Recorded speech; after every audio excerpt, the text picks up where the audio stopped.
नमस्कार, battle of Bengal में आप सभी का स्वागत है। आपके साथ मैं हूं खुशबू। टीएमसी नेता कल्याण बनर्जी बड़ी मुसीबत में फंस गए हैं। उन्होंने सीता माता को लेकर जो टिप्पणी की थी उसको लेकर एफआईआर दर्ज की गई है। उधर ममता बनर्जी ने कहा है कि सरकार के दुआरे कार्यक्रम से 29 दिनों में 90 लाख लोगों को फायदा हुआ है। वहीं पश्चिमी और पूर्वी मिदनापुर में बीजेपी और टीएमसी के समर्थकों के बीच हिंसा भड़की है। इन्हीं सब पर चर्चा के लिए हमारे साथ स्टूडियो में मौजूद है कैपिटल टीवी के editor in chief doctor Manish Kumar. Doctor साहब बहुत बहुत स्वागत है। धन्यवाद। डॉक्टर साहब, बड़ी मुसीबत में फंस गए हैं कल्याण बनर्जी, आगे क्या कुछ हो सकता है? देखिए, कल्याण बनर्जी एक मोटर माउथ लीडर है, बहुत ज्यादा अभद्र बातें करते हैं और ये जो बयान जो उनका है, ये बयान अगर इसको सीधे सीधे शब्दों में कहा जाए तो मुसलमानों को खुश करने के लिए, ये मुस्लिम वोट बैंक को बिल्कुल अपने आत्मसात करने के लिए हिंदू देवी देवताओं का अपमान करना टीएमसी के लत में शामिल हो गया है।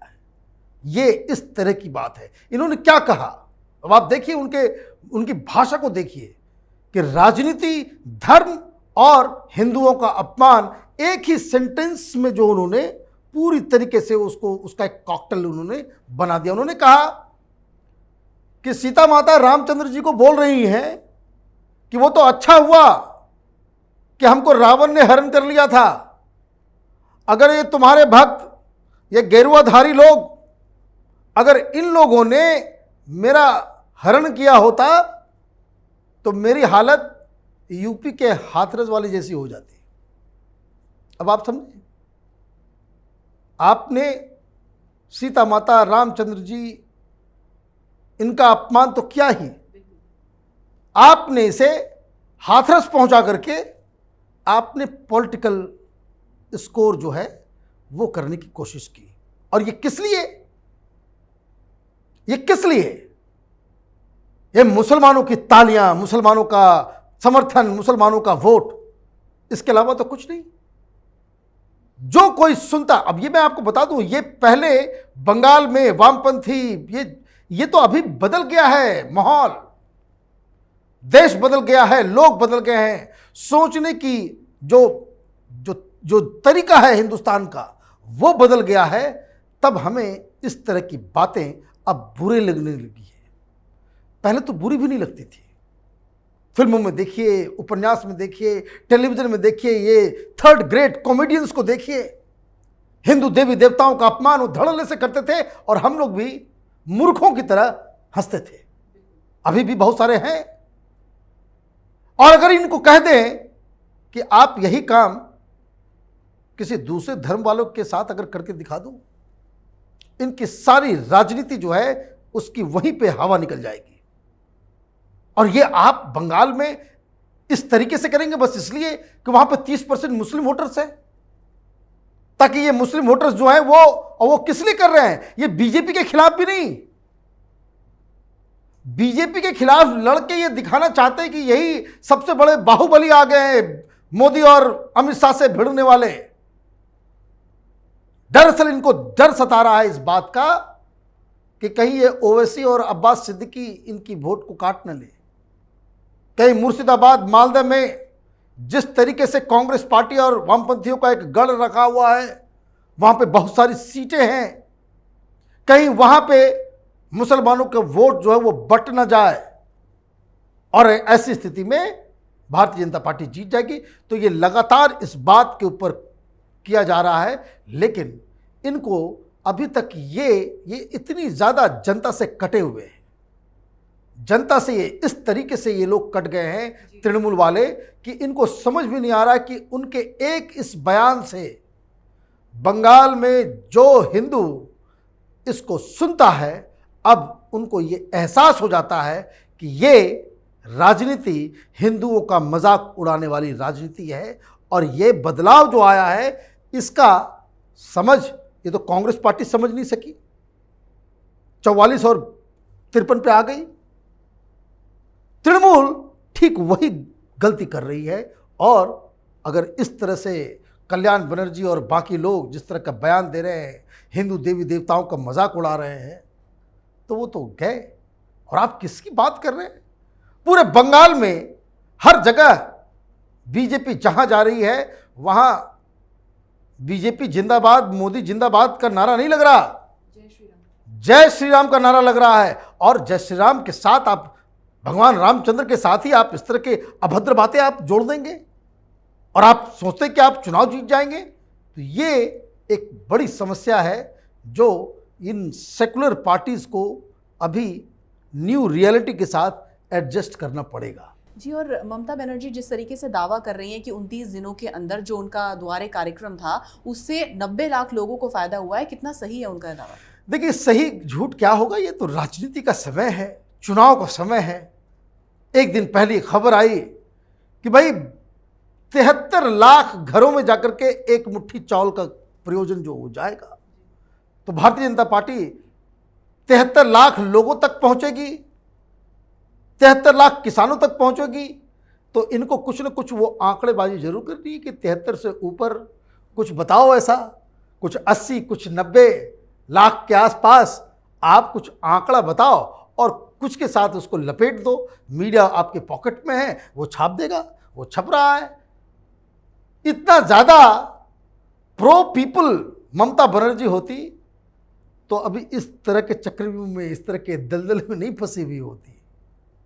ये दरअसल चुनाव के समय एक से बढ़कर एक जो है दावे किए जाते हैं।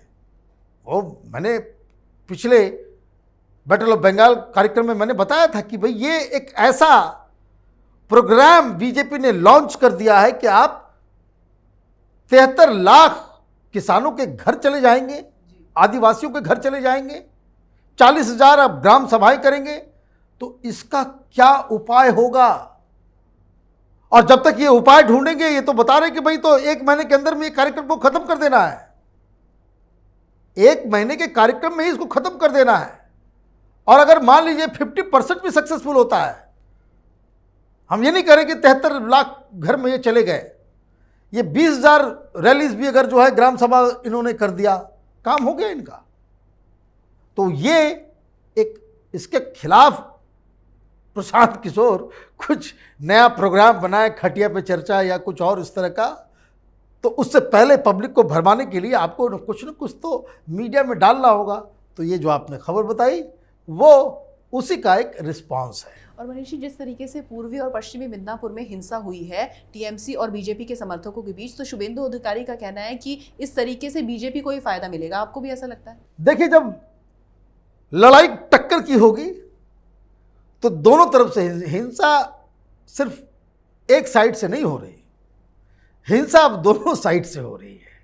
इस बात को समझ लीजिए। ये वो इलाका है मेदिनीपुर का कि जहां तो बीजेपी थी नहीं, एक भी एमपी वहां से नहीं जीत पाई, सब टीएमसी।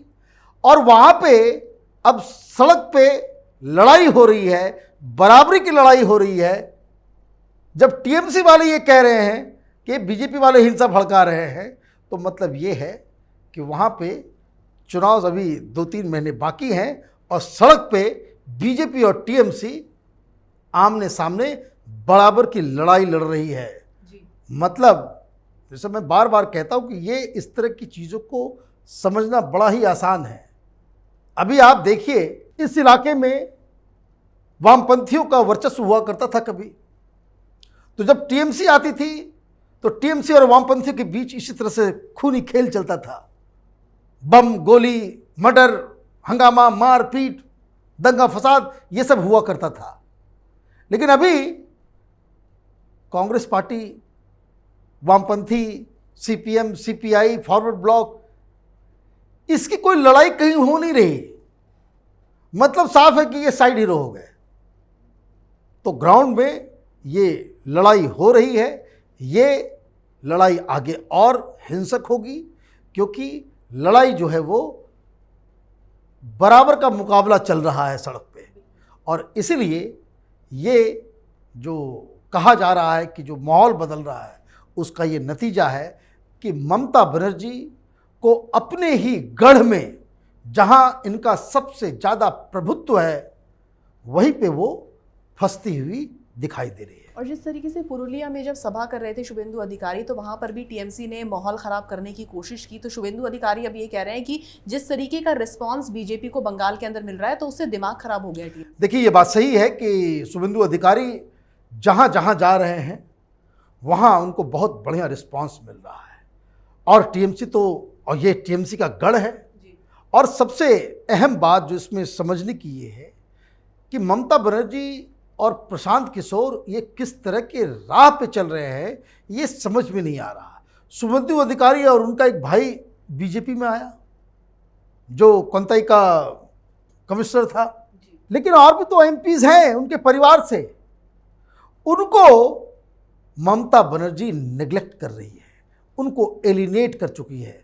तो कहने का मतलब ये है कि इस परिवार का, अधिकारी परिवार, शिशिर अधिकारी का जो पूरा जो नाम था, सारा कुछ था, जो उनके पीछे उनकी जो साख थी इस पूरे परिवार की, एक आपको कम से कम पॉलिटिकली भी उनके परिवार के साथ मिलजुल करके आपको कोई रास्ता निकालना था। लेकिन अब खबर ये आ रही है कि पूरा का पूरा अधिकारी परिवार ही वो ममता के खिलाफ चला गया है। ममता ने इन लोगों को दरकिनार कर लिया है और ये सोच रही है ममता बनर्जी कि अधिकारी परिवार को अलग करके वो इन इलाकों में चुनाव जीत जाएगी। तो ये प्रशांत किशोर जैसा मार्केटियर ही ऐसे उल्टी पुल्टी थ्योरी समझा सकता है। फॉर गॉड सेक, जो आपका किला है, जहां आप पूरी की पूरी सीटें जीतते हैं, वहां अगर आपको ज़रा सा भी नुकसान होगा, इसका बहुत बड़ा असर टोटल टैली के ऊपर पड़ने वाला है। ये बात ये अभी तक अभिषेक बनर्जी या प्रशांत किशोर या ममता बनर्जी को समझ में नहीं आ रहा है, लेकिन जब तक वो समझेंगे तब तक शायद काफ़ी देर हो जाएगी।